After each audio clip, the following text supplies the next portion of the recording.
سب سے پہلے حضور اکرم صلی اللہ تعالیٰ علیہ وسلم نے ابو لہب کی لونڈی حضرت سویبہ کا دودھ نوش فرمایا، پھر اپنی والدہ ماجدہ حضرت آمنہ کے دودھ سے سیراب ہوتے رہے، پھر حضرت حلیمہ سعدیہ ان کو اپنے ساتھ لے گئیں اور اپنے قبیلے میں رکھ کر آپ کو دودھ پلاتی رہیں، اور انہی کے پاس آپ کا دودھ پینے کا زمانہ گزرا۔ شرفائے عرب کی عادت تھی کہ وہ اپنے بچوں کو دودھ پلانے کے لیے گرد و نواح کے دیہات میں بھیجتے تھے۔ دیہات کی صاف ستھری آب و ہوا میں بچوں کی تندرستی اور جسمانی صحت بھی اچھی ہو جاتی تھی، اور وہ خالص اور فصیحہ عربی سیکھ جاتے تھے، کیونکہ شہر کی زبان شہر کے آدمیوں کے میل جول سے خالص اور فصیح و بالغ زبان نہیں رہا کرتی تھی۔ حضرت حلیمہ سعدیہ رضی اللہ تعالیٰ عنہا کا بیان ہے کہ میں بنی سعد کی عورتوں کے ہمراہ دودھ پلانے والے بچوں کی تلاش میں مکہ چلی، اور اس سال عرب میں بہت سخت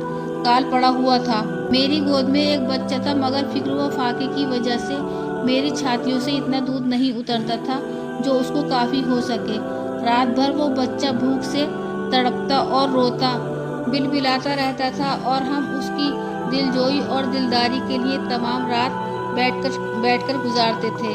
ایک اونٹنی بھی تھی ہمارے پاس، مگر اس کے بھی دودھ نہ تھا۔ مکہ مکرمہ کے سفر میں جس خچر پر میں سوار تھی وہ قدرے لاغر تھا کہ قافلے والوں کے ساتھ نہ چل سکتا تھا۔ میرے ہمراہ بھی اس سے تنگ آ چکے تھے۔ بڑی بڑی مشکلوں سے یہ سفر طے ہوا۔ جب یہ قافلہ مکہ مکرمہ میں پہنچا تو جو عورت حضور اکرم صلی اللہ تعالیٰ علیہ وسلم کو دیکھتی اور یہ سنتی کہ یہ یتیم ہیں تو وہ کوئی عورت آپ کو لینے کے لیے تیار و انعام و اکرام ملنے کی امید نہیں رکھتی تھی۔ حضرت حلیمہ سعدیہ کی قسمت کا ستارہ سورج سے زیادہ بلند اور چاند سے زیادہ روشن تھا۔ ان کے دودھ کی کمی ان کے لیے رحمت کی زیادتی کا باعث بن گئی، کیونکہ دودھ کو کم دیکھ کر کسی نے ان کو اپنا بچہ دینا گوارا نہیں کیا۔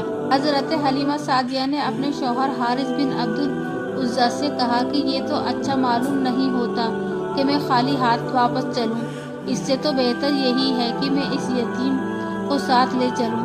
شوہر نے اس کو منظور کر لیا، اور حضرت حلیمہ اس در یتیم کو لے آئیں، جس سے صرف حضرت حلیمہ اور حضرت آمنہ ہی کے گھر میں نہیں بلکہ کائنات عالم کے مشرق و مغرب میں اجالا ہونے والا ہے۔ یہ خداوند تعالیٰ کا فضل عظیم ہی تھا کہ حضرت حلیمہ کی سوئی ہوئی قسمت بیدار ہو گئی، اور سرور کائنات صلی اللہ تعالیٰ علیہ وسلم ان کی آغوش میں آ گئے۔ اپنے خیمے میں لا کر جب دودھ پلانے بیٹھی تو باران رحمت کی طرح برکات نبوت کا ظہور شروع ہو گیا۔ خدا کی شان دیکھیے کہ حضرت حلیمہ کے مبارک پستان میں اس قدر دودھ اترا کہ رحمت عالم نے بھی اور ان کے رضائی بھائی نے بھی خوب سیر ہو کر دودھ پیا، اور دونوں آرام سے سو گئے۔ ادھر ان کی اونٹنی کو دیکھو تو اس کے تھن میں دودھ بھرا ہوا تھا۔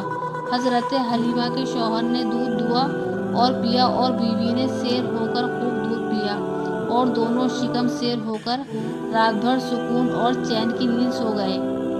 حضرت حلیمہ کا شوہر حضور اکرم صلی اللہ تعالیٰ علیہ وسلم کی یہ برکتیں دیکھ کر حیران ہو گیا، اور کہنے لگا، حلیمہ تم بہت ہی برکت والا بچہ لائی ہو۔ حضرت حلیمہ نے کہا، واقعی مجھ کو بھی یہی امید ہے کہ یہ نہایت برکت والا بچہ ہے، اور خدا کی رحمت بن کر ہم کو ملا ہے، اور مجھ کو یہ توقع ہے کہ اب ہمارا گھر خیر و برکت سے بھر جائے گا۔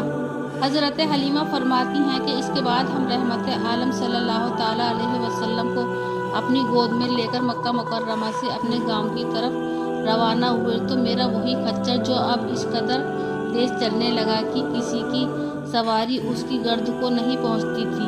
قافلے کی عورتیں حیران ہو کر کہنے لگیں کہ اے حلیمہ، کیا یہ وہی خچر ہے جس پر تم سوار ہو کر آئی تھی، یا کوئی تیز خچر تم نے خریدا ہے؟ حالانکہ جب ہم اپنے گھر پہنچ گئے تو وہاں سخت قید پڑا ہوا تھا۔ تمام جانوروں کے تھن دودھ سے خشک ہو چکے تھے، لیکن میرے گھر میں قدم رکھتے ہی بکریوں کے تھن دودھ سے بھر گئے، اور روزانہ جب بکریاں گھاس چر کر گھر واپس آتی تو ان کے تھن دودھ سے بھرے ہوئے ہوتے۔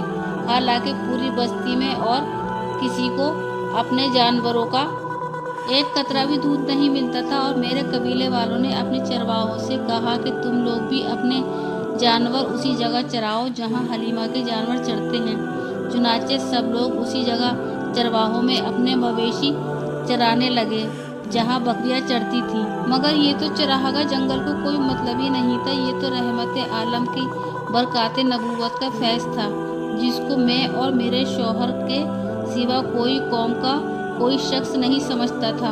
अलगरज इसी तरह हर दम हर कदम पर हम बराबर आपकी बरकातों का मुशाहिदा करते रहे, यहाँ तक कि 2 साल पूरे हो गए और मैंने आपका दूध छुड़ा दिया।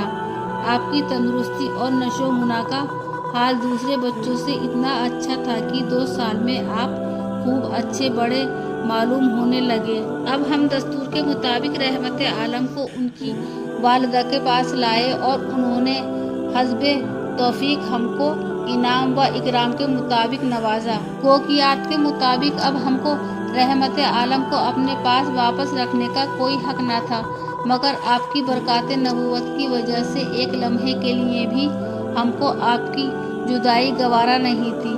अजीब इत्तेफाक था कि इस साल मक्का मुकर्रमा में वबाई बीमारी फैली हुई थी। चुनाचे हमने इस वबाई बीमारी का बहाना करके हजरत आमना बीबी को राजी कर लिया। फिर हम रहमत आलम को वापस अपने घर ले आए और फिर हमारा घर रहमतों का और बरकतों का घर बन गया और आप हमारे पास निहायत खुश व खुर्रम रहते और घर से बाहर निकलते और दूसरे लड़कों को खेलता हुआ देखते, मगर खुद हमेशा हर किस्म के खेल व कूद से अलग रहते।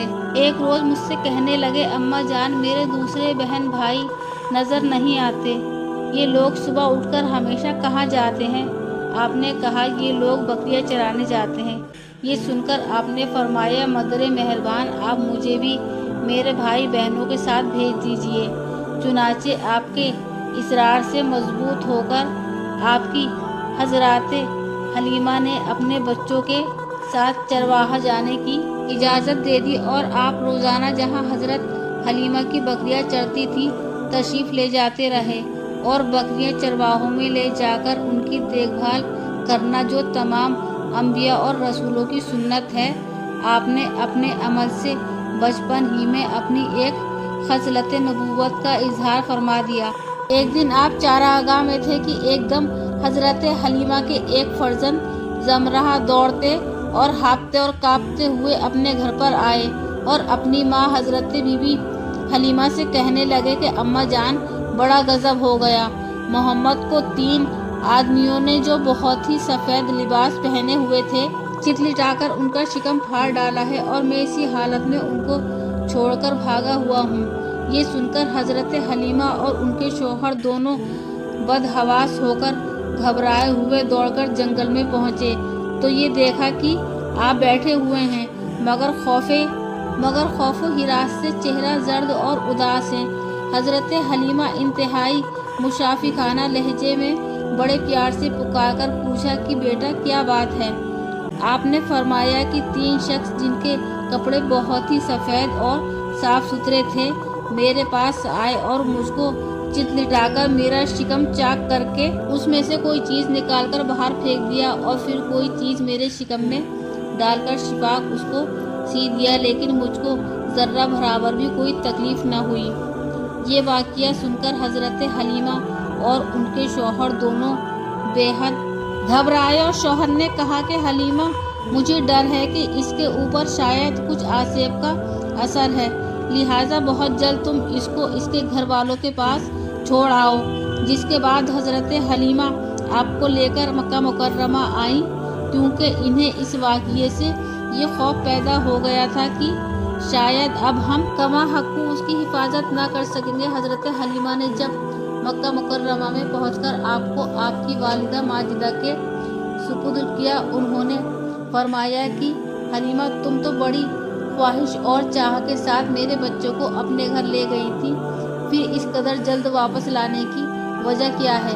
जब हजरत हलीमा ने शिकम चाक करने का वाक़या बयान किया और आसेब का शुबा जाहिर किया तो हजरत बीबी आमना ने फरमाया कि हरगिज़ नहीं, खुदा की कसम मेरे नूर नज़र पर हरगिज हरगिज कभी किसी जिन या शैतान का अमल दखल नहीं हो सकता। मेरे बेटे की बड़ी शान है। फिर अय्याम हमल और वक्त विलादत के हैरत अंगेज वाक़यात सुनाकर हज़रत हलीमा को मुतमईन कर दिया और हज़रत हलीमा आपको आपकी वालिदा माजिदा के सुपुर्द करके अपने गांव वापस आ गईं और आप अपनी वालिदा माजिदा की आगोश में तरबियत पाने लगे। शक सदर कितनी बार हुआ। हज़रत मौलाना शाह अब्दुल अजीज साहिब मुहद्दिस देहलवी रहमतुल्लाहि ताला अलैह ने सूरह अलम नशरा की तफसीर में तहरीर फरमाया है कि 4 मरतबा आपका मुकद्दस सीना चाक किया गया और उसमें नूर व हिदायत का खजीना भर दिया गया। पहली मरतबा जब आप हज़रत हलीमा के घर थे, जिसका जिक्र हो चुका है, उसकी हिदायत ये थी कि हुजूर अकरम सल्लल्लाहु ताला अलैहि वसल्लम उन वसवसों और ख्यालातों से महफूज रहें जिनमें बच्चे मुब्तला होकर खेल कूद और शरारतों की तरफ माइल हो जाते हैं। दूसरी बार 10 बरस की उम्र में हुआ ताकि आप जवानी की नूर आगोश शहाबतों और ख़तरातों से आप बेखौफ हो जाएं।